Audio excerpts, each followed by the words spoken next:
A very good evening and welcome. Later on in this evening's programme, Joe Jackson talks about some unlikely discoveries in gay song lyrics. Well, now, there we had Lou Reed with his classic Walk on the Wild Side. Now, improbable as it may seem, a new book claims that Walk on the Wild Song is actually a gay song. Not only that, but the author of Rock on the Wild Side, Wayne Studer, claims that other seemingly straight songs like Stranger in the Night and of all things Obla Di Obla Da are actually loaded with homosexual references. Joe Jackson has been reading Rock on the Wild Side and is about to tell us whether it's a startling new piece of research or some wishful thinking. Now, I can understand the Lou Reed one there, because there are all kinds of low-life, sad, railway track, wrong side of the tracks references about these poor unfortunate characters living on the wild side. I can understand that in there might be something. But has this guy been fair about what he's dealing with, Joe, or has he gone over the top? I think in relation to something like Lou Reed, and because his interpretation of Wilde even roots it into Oscar Wilde. So it's W-I-L-D-E? Oh, he's claiming, no, that's his interpretation of. And there is, I can see the look of incredulousness on your face. There is that aspect in the book where anything that gives the slightest hint that it can be reappropriated in the name of gayness is dragged in that direction. But I mean, I think it's totally legitimate to take Walk on the Wild Side, because that kind of is an evocation of the Andy Warhol movies of the 60s. The characters in the song are all taken from the Andy Warhol movies. Yeah. So it very much captures. And something you said there, I hate to pick you up on it, but I must.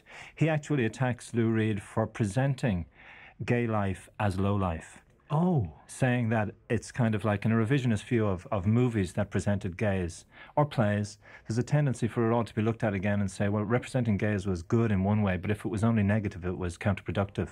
So he attacks Bowie for songs like Cracked Actor, and he attacks Lou Reed certainly for many of the songs, because it just has that seedy, totally sexual kind of aspect to the lives of the people involved. Now, he changed it at the very end, because Lou Reed then did a song on New York called The Halloween Parade AIDS, which is a far more sympathetic view of gays. So as well as kind of reappropriating the songs, there's a revisionist kind of reading of them too. And so he's taking targets and just firing at them. And I mean, the fact in our little discussion here, it would be very easy to assume that any name that might be mentioned in passing could be assumed to be gay or anything else. And musicians, performers, band leaders, or whoever. Such would not be the case. People on the art show, whatever. People on the art show, exactly. You know. So no, I mean, that is actually such a sensitive area that in the preface to the book, there's a very lengthy and a very intricate paragraph which states that not only that should any reference to any singer, producer, musician, composer,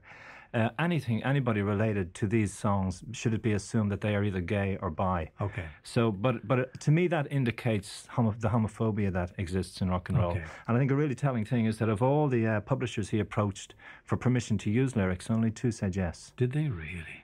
You know? So first of all, anybody who is mentioned on this, it is not necessarily inferred that there is any inference they might be gay or anything like that. But secondly, let me take that publishing thing. There's only 2 responded. I remember on one of the previous programs you were on with me, and I was terribly surprised when you mentioned about Little Richard and a wop bopaloo bopaloo, all the little catch cry that apparently. Well, you're okay. You didn't get it right there. This was a gay catch cry, wasn't it? Yeah. A wop bopaloo bop bam boom. Tutti frutti was originally good booty, which means good ass. Gosh. That was the original saying, the original telling, and he turned it around. But I saw Little Richard at the Grammys, and I mean, again, it was a telling indictment of homophobia in rock. He had just won the Lifetime Achievement Award, and he was not asked to appear on the stage of the television broadcast to accept the award. And he was walking through the hotel lobby saying, you know, he's been frozen out again because, number 1, he's black, and number 2, because he has come out as gay. So you can't categorically say Little Richard was gay. So there is that kind of element of... The obvious one that anybody would pick out if you're talking about the gay movement in rock has got to be YMCA, Village People, hasn't it? I mean, it's just so obviously so that it's hardly worth mentioning. I don't know. Well, I don't know if at the time everybody... And I mean, I thought one of the highlights of Fela this year was when they played the video of YMCA. I mean, the stadium, the whole place erupted. But I don't know if in the early 70s people realised that it was such or indeed that Village People's music in general was such a core celebration of gay sexuality. Yes. I don't particularly think they did. Well, there we are, YMCA, and there we had Village People. Now, in this book, I understand that this man is taking songs, like I mentioned in the introduction, like, I mean, Strangers in the Night, for goodness sake. I mean, we'll play a little flash of it in a moment, but to say that Strangers in the Night has gay connotations, I mean, are you as incredulous as I am about that? Well, I actually felt... I love that song, and I probably because my father loved it, and I've heard it ever since I was a child, and I've always seen it as kind of a depiction of a couple meeting and becoming lovers, whatever. And maybe that is where this author gets the whole thing wrong, that he limits the reading of a love song to homosexual love. Whereas I think it would be better to say, okay, I don't something, or Strangers in the Night yes, it can be about a gay couple. He says it's a step-by-step breakdown of the gay cruising process. And that's all. But I think it would be better if you would just say, yes, it can be that, but it also could be just a heterosexual couple meeting and falling in love. Couldn't you take any love song you and say, oh, it's not between a man and a woman at all, it's between two women or two men? I mean, almost any love song. Well, I think that's actually the healthiest way to do it. But the other argument is that because gays have been so oppressed in a homophobic business like rock, that they have needed to turn the messages which aren't directed directly at the gay community into a coded language. I'll tell you, every Uncle Harry, whoever sang Strangers in the Night at a wedding, whether they liked it or not, is going to be cringing to think that he might have been singing a gay song. Unless he was singing I think it's Uncle a travesty. John. I think it's terrible, even the suggestion. Okay, Joe Jackson, you have been saying through the course of this conversation that the rock industry is effectively homophobic. Now, what are the practical applications of that in your view? I think it's homophobic because... people choose their male rock heroes almost to solidify their own view of their own sexuality, and because the predominant audience for rock is male, and there was a poll done in Rolling Stone in 1988 in which 78% of their readers said that they were anti-homosexual. Now that would strongly suggest homophobia. But the other economic layer to that is that, as in Hollywood, male symbols such as Rock Hudson, their careers are built upon appealing to women who dream of either having affairs with them, marrying them, being their lovers. Yeah. So that if you kind of cancel that out and you say, well, actually, Rock Hudson wouldn't even touch your hand. Yes. And you apply that across the boards to pop stars. And there would be British pop stars, American pop stars, and Irish pop stars whose careers have similarly been built on appealing to a female audience who live in that fantasy realm. Mm-hmm. Now, if you shatter that by telling those women there is no chance of this, you kill a career. Okay. So that it's not just homophobia, it makes economic sense not to come out. And so then, what about the male singers who have come out or been forced out through the years? What effect has it had on their careers? I think it's absolutely disgusting that somebody like Johnny Ray, who was... there's another book called The Vinyl Closet by Bose Hadley, which is very hard to get, and it looks at the Johnny Ray story, and Ray was arrested on morals charges in the 1970s, and in this book there's an interview with him, and he claims that it was a setup by a rival male singer from the early 50s who felt he'd stolen his audience. But Johnny Ray's input to rock history, which is considerable in that before Elvis Presley, he integrated black inflections into white popular music. Now, I know Al Jolson did the same thing, and Louis Armstrong did the same thing in jazz, but Presley is always too often given the credit for that. So Ray's, and Tony Bennett has told me that he took a lot of his cues from someone like Johnny Ray. Presley adored Johnny Ray, covered his hit Such a Night. But you never see Johnny Ray get any credit. He's been written out. Totally written out. And the other person is Johnny Mathis. I mean, Mathis was an icon to match Elvis Presley in the 1950s. And I know that Mathis was a friend of Presley's and called him and said, if you're releasing a hard rocker, I'm going to release something that's really gentle and romantic. So they were both hitting the same market. Because Mathis came out in the early 70s, he again is dismissed as, quote, the African Queen.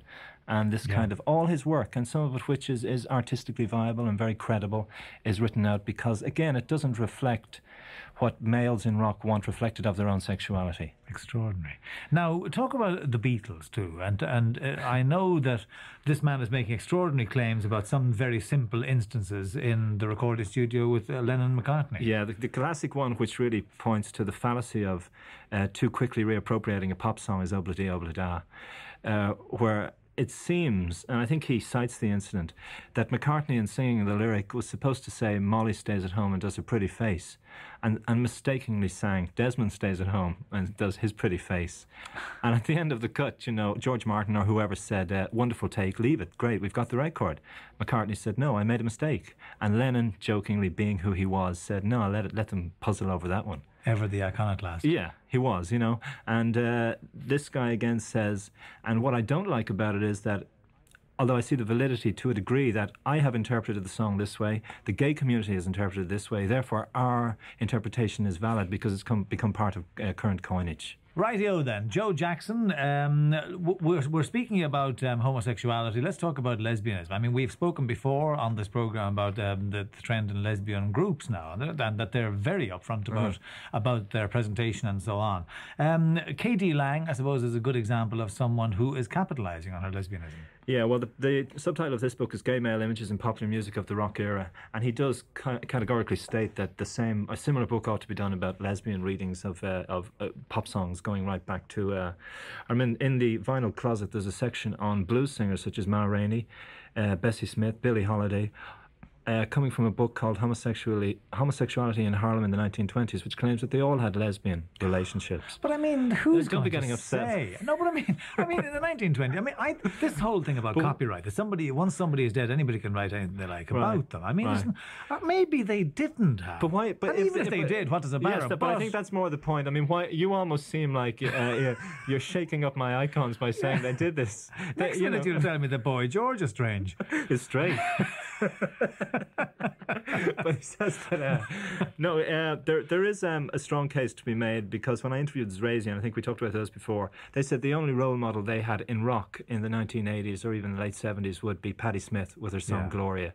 So someone like K.D. Lang is A, capitalising, or B, actually giving an incredibly positive role model for lesbian women with songs like Wash Me Clean and Constant Craving, which depict sexuality in a more holistic sense than male rock and roll does.